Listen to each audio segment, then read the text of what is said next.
हमारे देश में वो कौन सा सेक्टर है जिससे आधी से ज्यादा आबादी जुड़ी हुई है? जी हाँ, बिल्कुल सही, कृषि यानी एग्रीकल्चर। आज हम जरा गहराई से समझेंगे कि हमारे अन्नदाताओं, हमारे किसानों को मजबूत बनाने के लिए सरकार की रणनीति क्या है और कौन-कौन सी योजनाएं इस पर काम कर रही हैं।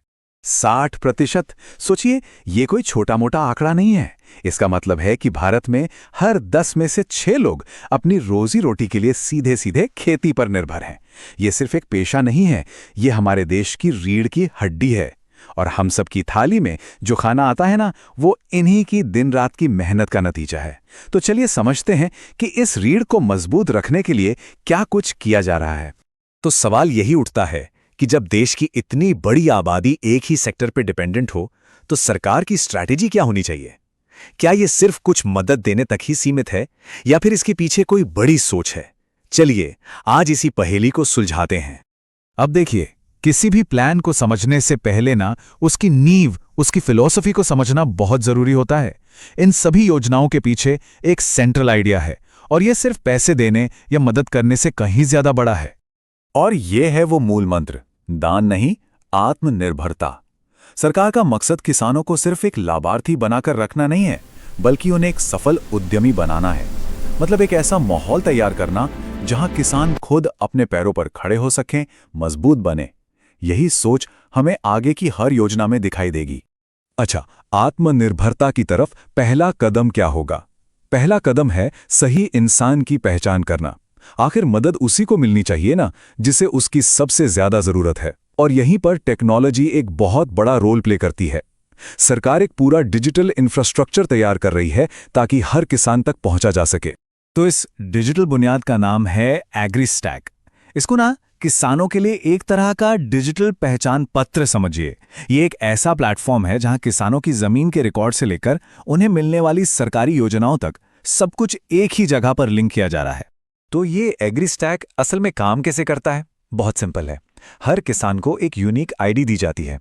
3 स्टेप्स में समझिए। पहला, आधार से पहचान कंफर्म होती है। दूसरा, उसे जमीन के रिकॉर्ड से जोड़ा जाता है।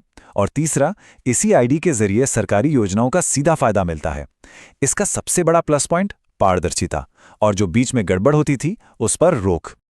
अब जब हमारे पास किसानों की पहचान है, तो अगला कदम है उन्हें सुरक्षा देना। देखिए, खेती एक बहुत ही अनिश्चित काम है। कभी सूखा पड़ गया तो कभी बाढ़ आ गई। तो पहला पिलर है एक फाइनेंशियल सेफ्टी नेट, एक वित्तीय सुरक्षा कवच जो किसानों को इन अचानक आने वाले झटकों से बचाता है। इस सुरक्षा कवच का सबसे बड़ा टूल है प्रधानमंत्री फसल बीमा योजना।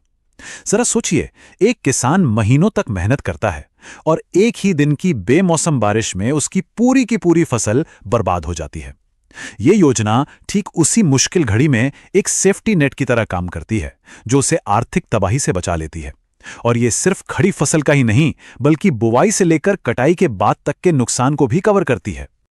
और इस बीमा की सबसे बड़ी खासियत जानते हैं क्या है? इसकी किफायत।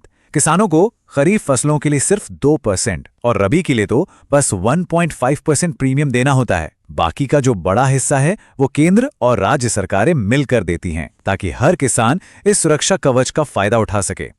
अब देखिए, सुरक्षा सिर्फ प्राकृतिक आपदाओं से ही नहीं चाहिए होती, बाजार के उतार चढ़ाव से भी चाहिए। यहीं पर पीएम आशा योजना काम आती है। इसका एक ही लक्ष्य है, ये पक्का करना कि किसान को उसकी मेहनत का, उसकी उपज का सही दाम मिले, भले ही बाजार में कीमतें कितनी भी क्यों ना गिर जाएं। ठीक है, तो सेफ्टी नेट तो हो गया। अब बात करते हैं समृद्धि की, ग्रोथ की। दूसरा स्तंभ है उत्पादकता को बढ़ाना, मतलब कम जमीन में ज्यादा पैदावार और बेहतर आमदनी। इस सेक्शन में हम उन योजनाओं को देखेंगे जो सीधे सीधे किसानों की कमाई बढ़ाने पर फोकस करती हैं। इस दिशा में एक बड़ी पहल है पीएम धन धान्य कृषि योजना। ये देश के उन 100 सबसे पिछड़े कृषि जिलों को टारगेट करती है जहां पैदावार सबसे कम है।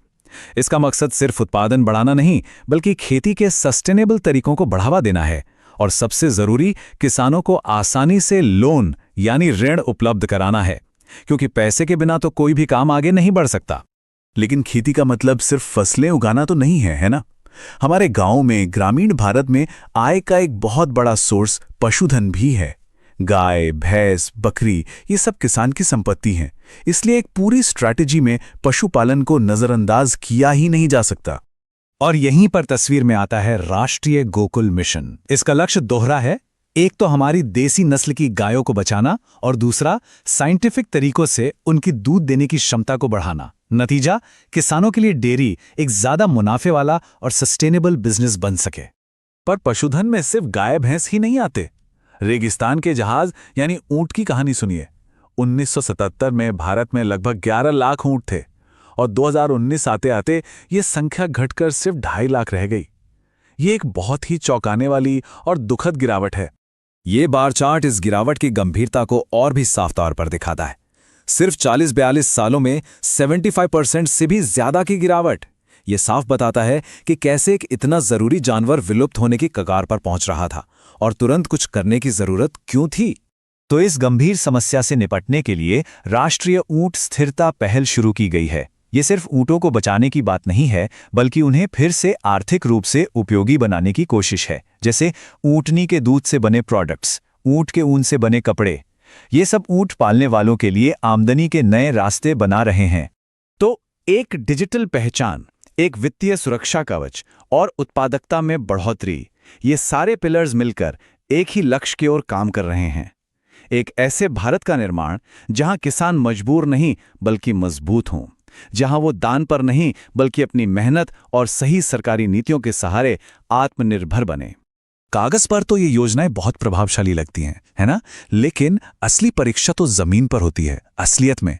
तो अब सवाल ये उठता है कि इन बड़े बड़े प्लान्स को हकीकत में बदलने के रास्ते में सबसे बड़ी रुकावटें